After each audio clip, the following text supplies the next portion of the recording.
दोस्तों नमस्कार, स्वागत है आपका स्टडी विद केशु के यूट्यूब चैनल पर। टॉप 1000 क्वेश्चंस के इस सीरीज में आपका स्वागत है। आज यह 5वां सीरीज है।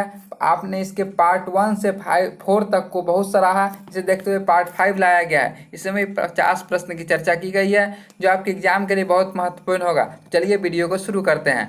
आशा है आप वीडियो को पूरा देखिएगा। इसका प्रश्न संख्या 1 है, न्यूट्रॉन बम का आविष्कार किसने किया था? तो न्यूट्रॉन बम का आविष्कारक सैमुअल कोहेन ने किया था। न्यूट्रॉन बम का आविष्कार सैमुअल कोहेन ने किया था। प्रश्न संख्या 2, सर्वदाता रक्त समूह किसे कहा जाता है? यानी जो सभी को रक्त दे सके वो समूह ग्रुप किसे कौन से ग्रुप हैं? तो इसका है उत्तर है blood group O blood group वाले व्यक्ति सभी व्यक्ति को रक्त दे सकते हैं तथा AB रक्त समूह को हम सर्वग्राही रक्त समूह कहते हैं। प्रश्न संख्या 3, अरावली पर्वत विश्व की सबसे प्राचीन मोरदार पर्वत है जो किस पर्वत का उदाहरण है? भागवत गीता किस भाषा में लिखी गई थी? तो इसका उत्तर है संस्कृत। प्रश्न संख्या 8, अयोध्या किस नदी के तट पर स्थित है?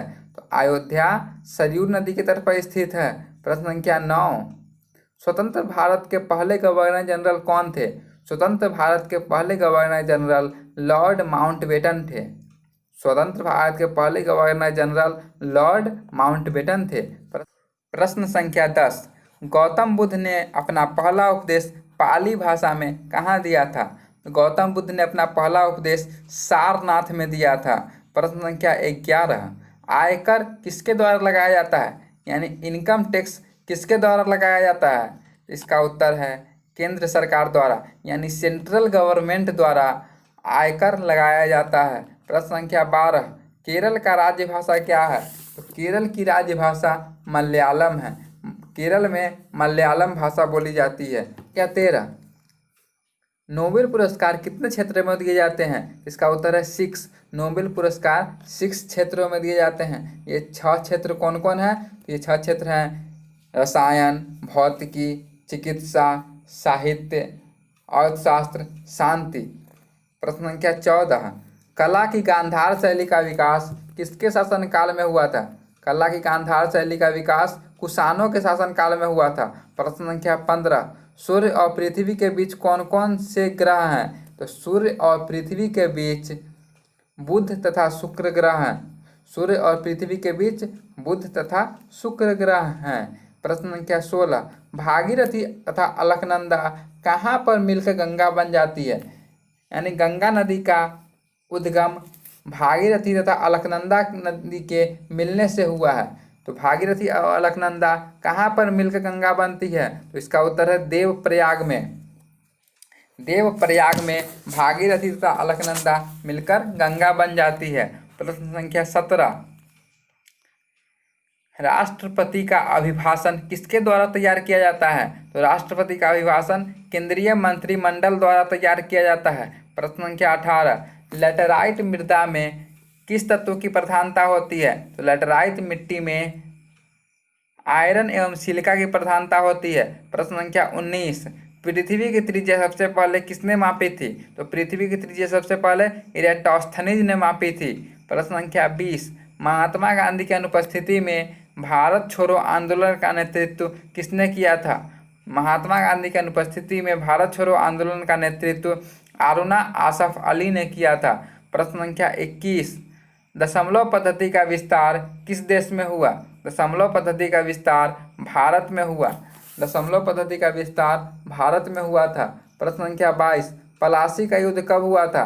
पलासी का युद्ध 23 जून 1757 को हुआ था और यह युद्ध अंग्रेज तथा बंगाल के नवाब सिराजुद्दौला के बीच हुआ था। इसमें अंग्रेज की जीत हुई थी तथा बंगाल के नवाब सिराजुद्दौला की हार हुई थी।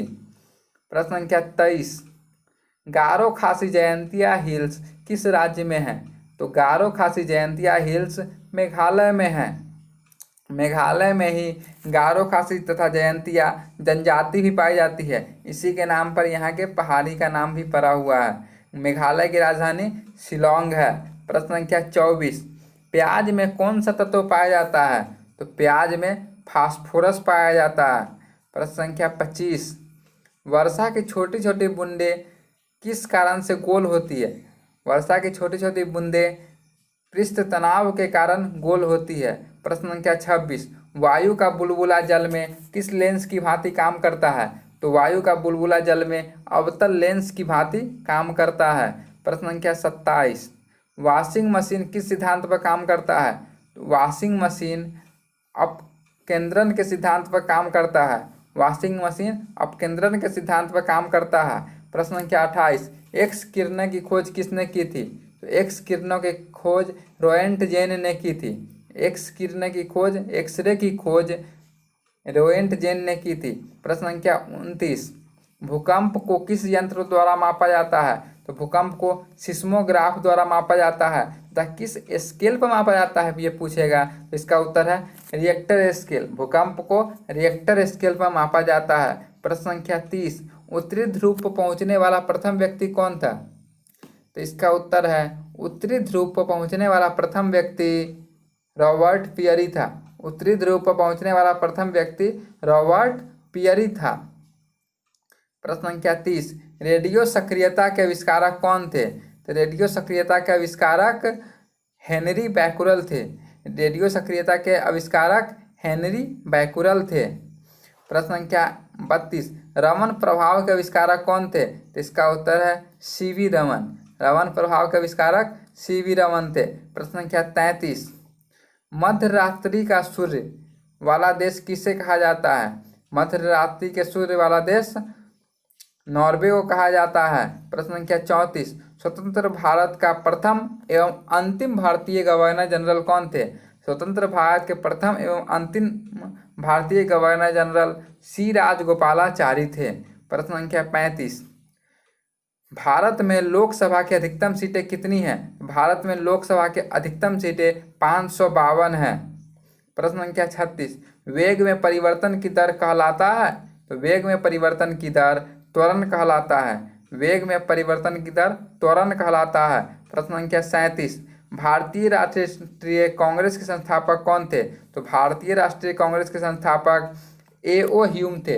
अतः भारतीय राष्ट्रीय कांग्रेस की स्थापना 28 दिसंबर 1885 को हुई थी और भारतीय राष्ट्रीय कांग्रेस के प्रथम अध्यक्ष व्योमेश चंद्र बनर्जी थे। प्रश्न संख्या 38, भारतीय राष्ट्रीय कांग्रेस के प्रथम अध्यक्ष कौन थे? तो भारतीय राष्ट्रीय कांग्रेस के प्रथम अध्यक्ष व्योमेश चंद्र बनर्जी थे। प्रश्न संख्या 39, ध्वनि की अधिकतम गति किसमें होती है? ध्वनि की अधिकतम गति इस्पात में होती है। ध्वनि की अधिकतम गति इस्पात में होती है। एक बात और यह याद रखिए, ध्वनि निर्वात से होकर नहीं बह सकती है। ध्वनि निर्वात से होकर यानी जहाँ हवा भी न हो वहाँ से पास नहीं करती है। प्रश्न संख्या 40, हमारे संविधान की 8वीं अनुसूची में अब तक कितने भाषाओं को शामिल किया गया है? तो हमारे संविधान के 8वें अनुसूची में अब तक 22 भाषाओं को शामिल किया गया है। प्रश्न संख्या 41, आपेक्षिक आर्द्रता किस यंत्र से मापी जाती है? तो आपेक्षिक आर्द्रता हाइग्रोमीटर से मापी जाती है। भारत का राष्ट्रपति बनने के लिए न्यूनतम आयु कितनी होनी चाहिए? तो भारत का राष्ट्रपति बनने के लिए न्यूनतम आयु 35 वर्ष होनी चाहिए। प्रश्न संख्या 43, माउंट एवरेस्ट पर चढ़ने वाली प्रथम महिला कौन थी? तो माउंट एवरेस्ट पर चढ़ने वाली प्रथम महिला जुंको तेवई थी। माउंट एवरेस्ट पर चढ़ने वाली प्रथम महिला जुंको तेवई थी। प्रश्न संख्या 44, किस रंग का तरंग दैर्घ्य सबसे अधिक होता है? लाल रंग का तरंग दैर्घ्य सबसे अधिक होता है। प्रश्न संख्या 45, महाराजा रंजीत सिंह के राज्य की राजधानी कहाँ थी? तो महाराजा रंजीत सिंह के राज्य की राजधानी लाहौर थी। लाहौर में महाराजा रंजीत सिंह के राज्य की राजधानी थी। प्रश्न संख्या 46, हैदराबाद किस नदी के किनारे स्थित है? तो हैदराबाद मूसी नदी के किनारे स्थित है।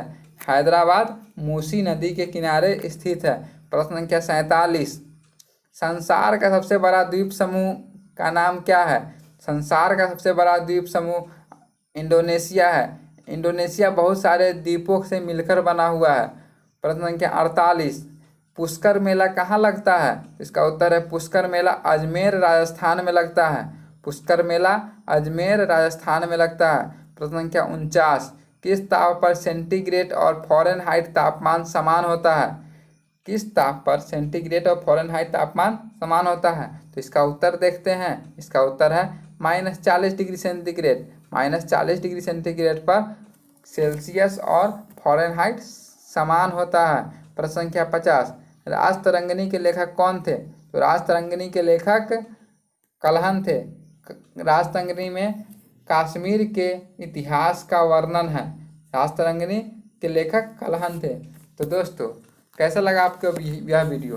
अगर अच्छा लगा तो लाइक कीजिए, अच्छा नहीं लगा तो डिसलाइक कीजिए तथा ज़्यादा से ज़्यादा चैनल को सब्सक्राइब कर दीजिए, जिससे कि आने वाले सभी वीडियो का नोटिफिकेशन आपको मिलता रहे। मिलते हैं अगले वीडियो में, तब तक के लिए धन्यवाद।